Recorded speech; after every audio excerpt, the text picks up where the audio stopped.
بسم اللہ الرحمن الرحیم۔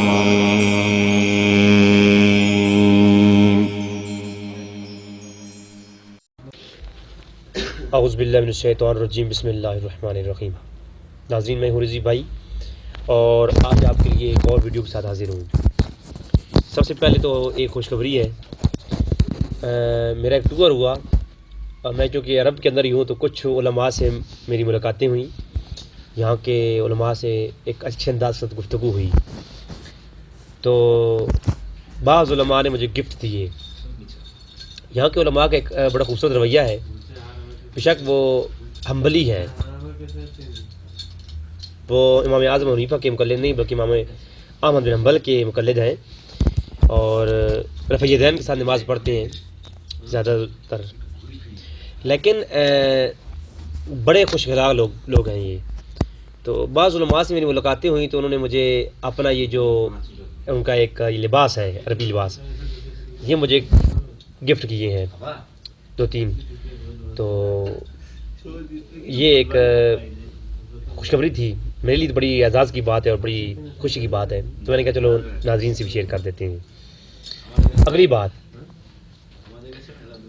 مرزا صاحب کی طرف آتے ہیں کہ ان کا ایک کلپ میں نے دیکھا اور میں حیران ہوں کہ اس کلپ کے اندر انہوں نے اعتراض کیا کہ مدارس کے اندر علماء جو فقہ پڑھاتے ہیں ان فقہاء نے گندی باتیں لکھی ہیں کتابوں کے اندر، مزی کے بارے میں، منی کے بارے میں اور حیض کے بارے میں، نفاس کے بارے میں عجیب طریقے سے ڈسکس کی ہے ان علماء نے۔ لہٰذا یہ بچوں کو گندی تعلیم دی جاتی ہے جو مدارس کے اندر دی جاتی ہے۔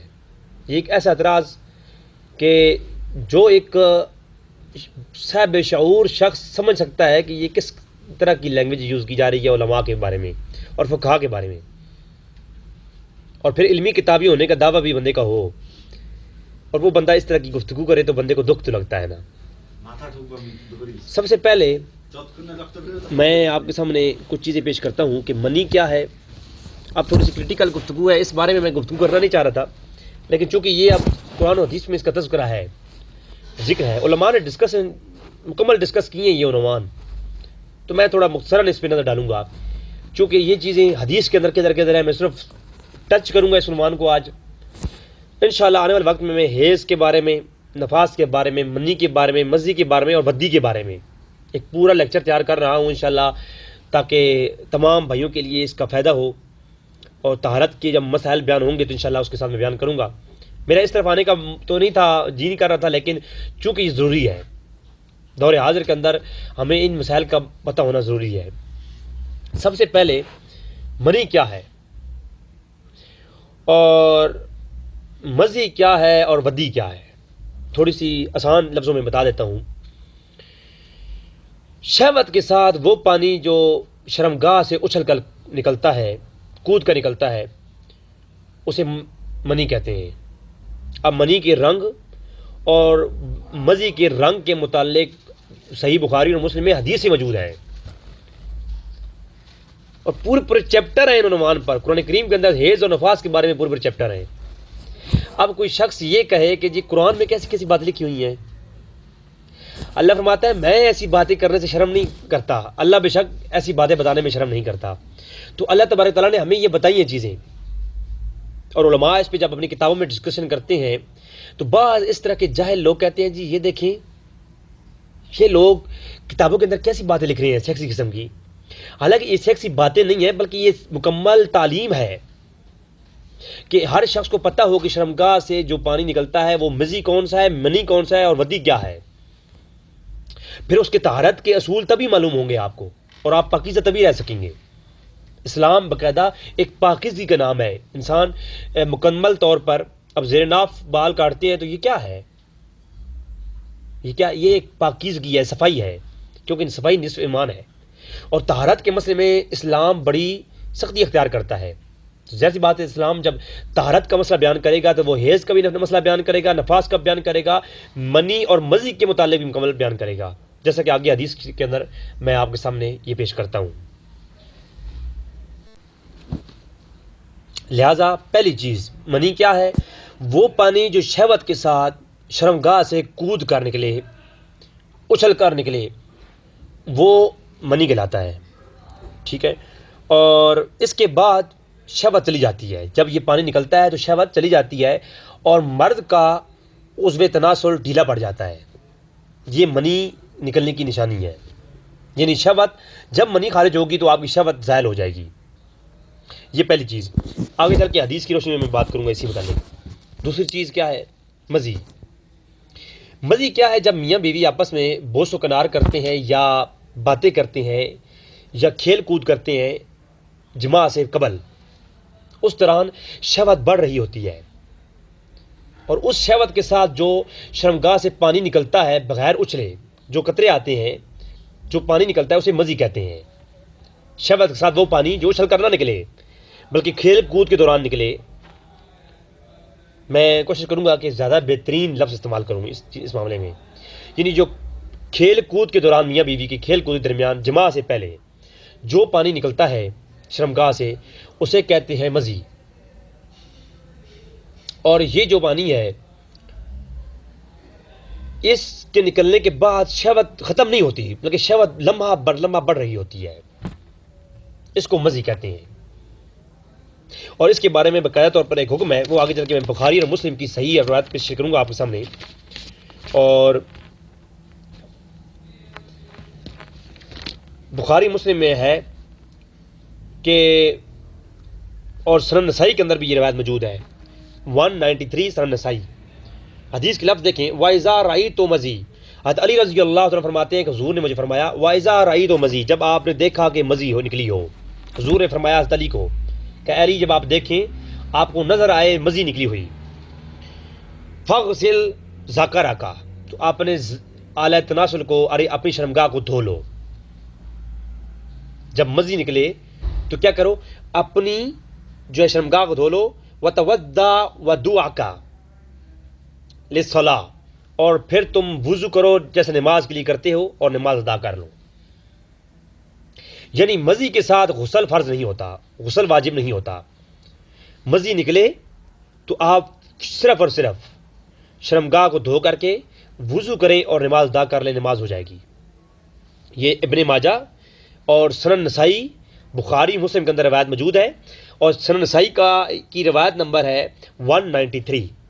آپ دیکھ سکتے ہیں، آپ کو اسکرین پر نظر آ جائے گی. اور اس کے یہ آخری لفظ دیکھیں اسی روایت کے، وَإِذَا فَدَحْتُ الْمَاءَ فَغُسِلَ، اور جب پانی اچھل کر نکلے، اے علی جب پانی اچھل کر نکلے اس کے بعد پھر غسل کرو. اور پھر یہاں حکم امر آیا، صیغہ امر کے ساتھ خطاب فرمایا، لازم تم پہ ہے کہ تم غسل کرو. یعنی جب جماع ہو اور اس کے بعد منی نکلے تو منی پر غسل ضروری ہے اور مزی پر غسل ضروری نہیں ہے. یہ اس حدیث کی روشنی میں نظر آ گیا. اب چونکہ بعض لوگ مجھے سے سوال بھی کیا تھا، ایک بھائی نے، میں تو شارٹ کٹ کہہ دیتا ہوں، اقبال کرنے بھائی نے میرے سے سوال کیا تھا، تو میں اس کا جواب یہاں شارٹ کٹ میں دیتا ہوں کہ بعض موویز دیکھتے ہوئے بعض ایسی باتوں کا خیال آ جانا ذہنوں میں، بعض ایسے کسی کو دیکھ کر کے یا شیطانی وسوسوں کا آ جانا، اس کے بعد جو پانی نکل آتا ہے کیا اس پر غسل فرض ہے؟ تو میں یہ کہتا ہوں اس پر غسل فرض نہیں ہے. اگر تو واقعاً کے بھائی نے جو سوال یہ کیا تھا کہ کیا اس پر غسل فرض ہے، تو میں نے کہا تھا کہ نہیں، وہ جو خیالات کی وجہ سے پانی نکلتا ہے اسے وہ مزی کہتے ہیں، اور اس پر جو ہے غسل فرض نہیں ہے، بلکہ آپ شرمگاہ کو دھو لیں جیسے حضور کا فرمان ہے اور آپ نماز ادا کر سکتے ہیں. ایک یہ عرض ہو گئی. اگلی بات،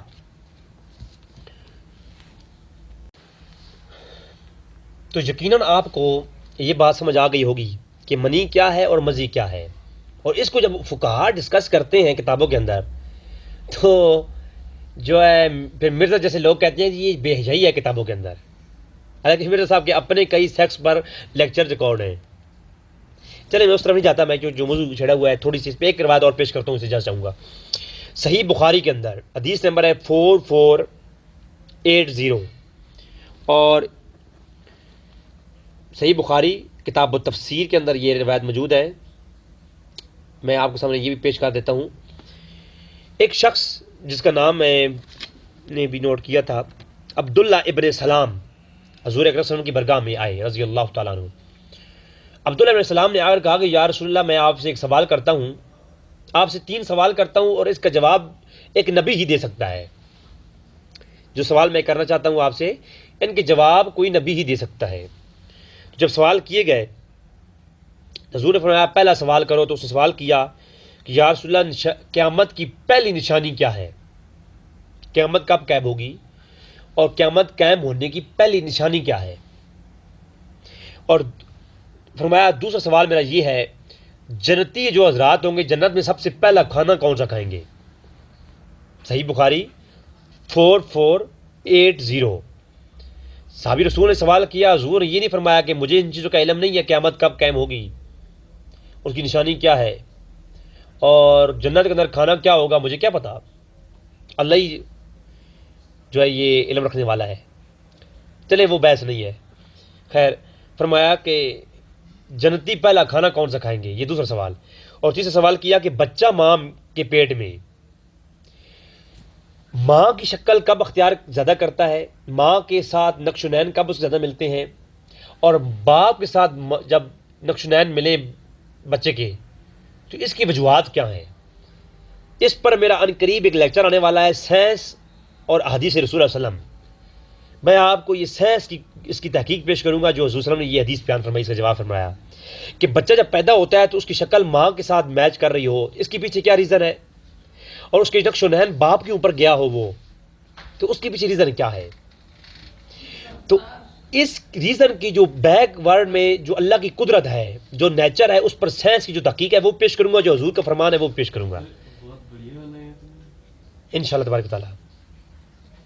تو آگے چلتے ہیں۔ تو یہ جب حضور سے یہ 3 سوال کیے گئے، حضور نے فرمایا پہلا سوال کا جواب یہ ہے کہ قیامت قائم تب ہوگی، اس کی پہلی نشانی یہ ہے کہ مشرق کے لوگ، ایک آگ آئے گی جو مشرق کے لوگوں کو مغرب کی طرف دھکیل دے گی،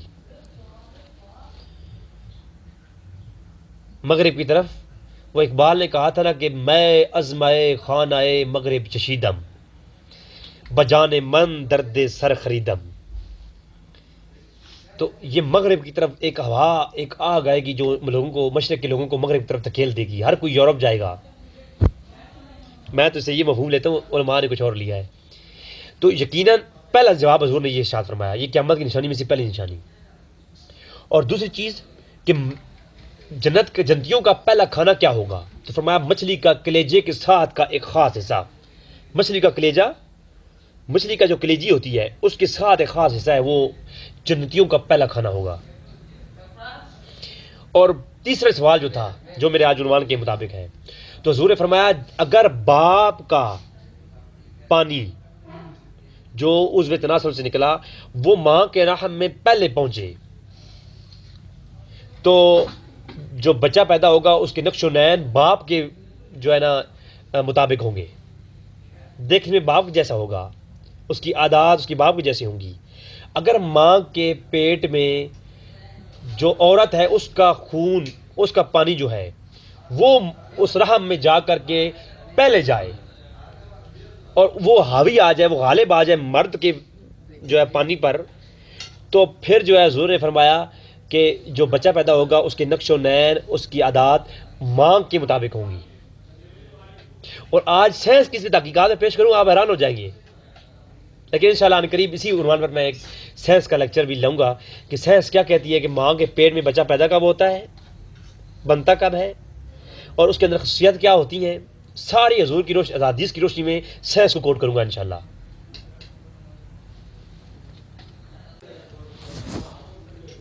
اب منی مزی آپ نے یہ 2 چیزیں سمجھ لی، اب تیسری چیز ہے ودی۔ اس کے متعلق کافی میرے دوست ہیں جو مجھ سے سوال کرتے رہتے ہیں، تو اس کے اوپر بھی تھوڑی سی میں بات بتا دیتا ہوں۔ پیشاب کرنے کے بعد قطروں کا آنا یا کچھ قطرے کا رہ جانا، وہ جو کپڑے کے اوپر لگ سکتے ہیں، اس متعلق کیا حکم ہے، اور اسے ودی کہتے ہیں۔ پیشاب کے بعد قطرے جو آتے ہیں اس کو ودی کہتے ہیں، اور اس کو علماء اپنی کتابوں اور فقہاء اپنی کتابوں میں استبراہ کا لفظ استعمال کرتے ہیں، استبراہ کا لفظ استعمال کرتے ہیں فقہا اور علماء، یہ لفظ استعمال کیا جاتا ہے فقہا کے ہاں۔ اب حدیث میں اس کا لفظ کیا استعمال ہوا؟ ودی، اور اس پر کافی روایات ہیں، میں انشاءاللہ نیکسٹ لیکچر میں جب مکمل بات کریں گے حیض و نفاس کے متعلق، ایک پورا میں مجلس ریکارڈ کرواؤں گا انشاءاللہ، تو اس پہ ہم بات کریں گے۔ ودی کے متعلق بھی وہی حکم ہے، اگر 1 درہم کے برابر وہ قطرے لگ جائیں آپ کے کپڑوں پر تو کپڑوں کا دھونا ضروری ہے۔ اگر اس سے کم مقدار میں قطرہ لگتا ہے آپ کے کپڑوں پر تو آپ وضو کریں اور آپ کی نماز ہو جائے گی۔ فقہا کا اس پہ اجماع ہے اور اس پر کافی پختہ دلیلیں موجود ہیں۔ اور کہتے ہیں دھونا، یہ لفظ دھونا استعمال کرتے ہیں شریعت کے اندر ہم، اس کی مراد یہ نہیں پانی ڈالا اور دھل گیا۔ دھونے کی تعریف یہ ہے کہ ایک جگہ سے 3 قطروں کا گر جانا دھونا کہلاتا ہے۔ لیٹ سپوز میں نے کہتا ہوں میں نے انگلی کو دھونا ہے، تو میں فقط اس کے اوپر پانی مل دوں گا تو یہ دھویا نہیں گیا۔ 3 قطروں کا ایک جگہ سے ٹپک جانا، اس کی تعریف یہ ہے کہ وہ چیز دھل گئی ہے۔ ٹھیک ہے، آپ کہتے ہیں یہ ہاتھوں کو دھونا، تو یعنی ہاتھوں کو دھونے کا مطلب یہ ہے کہ اب ہاتھ کو ایک دفعہ ایسے دھویا جائے کہ 3 قطرے ایک دفعہ سے اوپر سے گر جائیں، یقین ہو 3 دفعہ اوپر سے گر گئے ہیں تو آپ یہ ہاتھ دھونے کی تعریف میں آ گئے ہیں۔ اب ہم 3 دفعہ کیوں دھوتے ہیں؟ اس میں حکمت ہے۔ ایک دفعہ دھونے میں یہ شک رہتا ہے کہ ہو سکتا ہے کہ وہ 3 قطرے ایک جگہ سے گرے ہیں یا نہیں گرے، ٹپکے ہیں یا نہیں ٹپکے، جبکہ حضور کی سنت ایسی ہے کہ ایک دفعہ دھویا تو یقین سی بات ہے ایک دفعہ تو ہو گیا، سیکنڈ بار دھویا تو دوسرا قطرہ ہو گیا، تیسری بار دھویا تو یقین جانیے کہ کنفرم ہے کہ 3 بار قطرے یہاں سے گزرے ہیں، پانی 3 دفعہ گزرا ہے، یعنی کسی جگہ سے 3 قطروں کا، ایک جگہ سے 3 قطروں کا 3 بار پانی کا ٹپک جانا وہ دھونا کہلاتا ہے۔ تو یقین ہے کہ یقینی سی بات ہے کہ آپ کو یہ بات سمجھ آئی ہوگی۔ منی اور مزی کے متعلق یہ گفتگو میں نے اس لیے کی، ایک تو اس پہ جہرانہ گفتگو ہوتی ہے مرزا صاحب جیسے لوگ کر رہے ہیں، اور ہماری کتابوں کے اندر جب یہ قانون شریعت کے اندر بھی چیزیں موجود ہیں اور ہدایہ کے اندر بھی، اور یہ پورے ابواب قائم کیے فقہا نے قدوری کے اندر بھی، تو یہ فقہا کچھ لوگ اس پہ اعتراض کرتے ہیں، تو لہٰذا ایسے اعتراض سے بچنا چاہیے۔ فقط یہ جہرانہ انداز ہے، چونکہ یہ تو قرآن اور حدیث میں یہ چیزیں موجود ہیں۔ قرآن پہ اعتراض کرے گا کوئی بندہ؟ قرآن میں حیض و نفاس اور ان چیزوں کے بارے میں کیوں ذکر آیا؟ پھر حدیث کے اندر تو پورے ابواب میں نے آپ کو حدیثیں دکھائی ہیں، لہٰذا یہ اعتراض کرنے جہلانہ پن ہے۔ آپ یہ بات سمجھیں کہ یہ اسلام میں ان چیزوں میں شرم نہیں کرتا، کھل کر واضح بتاتا ہے، حتیٰ کہ ہم بسر کے آداب میں انشاءاللہ قریب اب میں اس چیز پہ کام کروں گا، مجھے پتہ ہے اس پہ ذرا یہ سینسٹیو ایشو ہوتا ہے، لیکن میں اس پہ کام کروں گا انشاءاللہ۔ آپ کی دعاؤں کا طالب آپ کا اپنا بھائی رضوی بھائی۔ السلام علیکم ورحمۃ اللہ وبرکاتہ۔